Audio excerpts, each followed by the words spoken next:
রথযাত্রার দিন বৃষ্টি হবে না, সেটা কেমন করে হয়?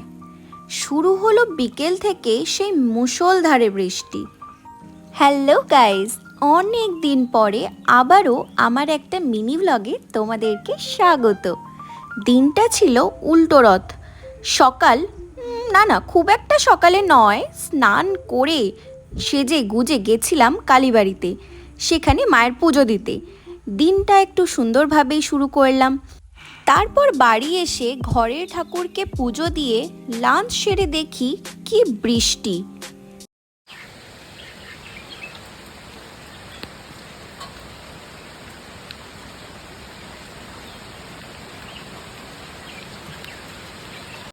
তারপর বৃষ্টিটা একটু কমলে আমি আর মা গেছিলাম বাজারে। সেই দিন দাদা এসেছিল আর তার আবদার ছিল ইলিশ মাছ খাবে, তাই আমি আর মা ব্যবস্থা করতে গেছিলাম ইলিশ মাছের। একটা গোটা ইলিশ মাছ নিয়ে আরও কিছু বাজার করে তারপরে গেছিলাম দাদাকে আনতে বহরমপুর স্টেশনে।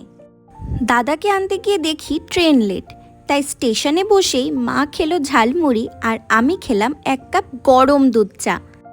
সোজা রথের দিন রথ টানা হয়নি, সেই দুঃখ নিয়ে 1 সপ্তাহ কাটানোর পর সেদিন গেছিলাম রথের মেলায় দড়ি টানতে। মেলায় গিয়ে দেখি সব দিকেই নো এন্ট্রি।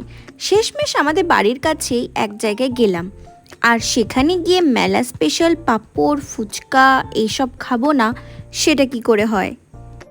তারপর মেলা থেকে পাঁপড় জিলিপি কিছুটা বাড়ির জন্য নিয়ে ফিরলাম বাড়ি।